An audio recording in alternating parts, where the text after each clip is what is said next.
وہ مغرور انکل جو کراچی میں رہتی تھی، کراچی کی ایک بڑی اور مصروف محلی میں ایک صاحب رہتی تھی جن کا نام انکل جاوید تھا۔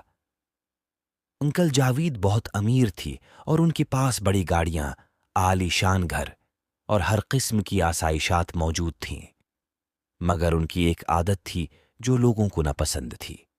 وہ بہت مغرور اور خود پسند تھی۔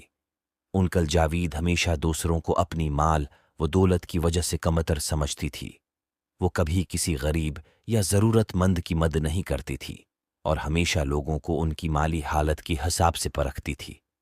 ایک دن ان کی محلی میں ایک نئی فیملی آ بسی۔ یہ لوگ غریب تھی اور ان کے پاس زیادہ مال و دولت نہیں تھی، لیکن ان کی دل بہت بڑی تھی۔ اس فیملی کا سربراہ ریحان ایک محنتی اور نیک دل آدمی تھا۔ ایک دن محلی میں ایک تقریب کا اہتمام کیا گیا جہاں سب کو دعوت دی گئی۔ ریحان اور اس کی فیملی بھی اس تقریب میں مدعو تھی۔ انکل جاوید نے جب ریحان کو دیکھا تو اس کی حالت کا مذاق اڑایا اور کہا، یہ غریب لوگ بھی یہاں آ گئی۔ تقریب کے دوران اچانک ایک بچی نے چلاتی ہوئی کہا کہ انکل جاوید کا قیمتی بٹوہ کہیں گر گیا ہے۔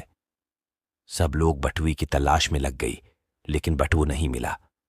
ریحان نے جب یہ سنا تو اس نے دل سے دعا کی کہ بٹوہ مل جائے۔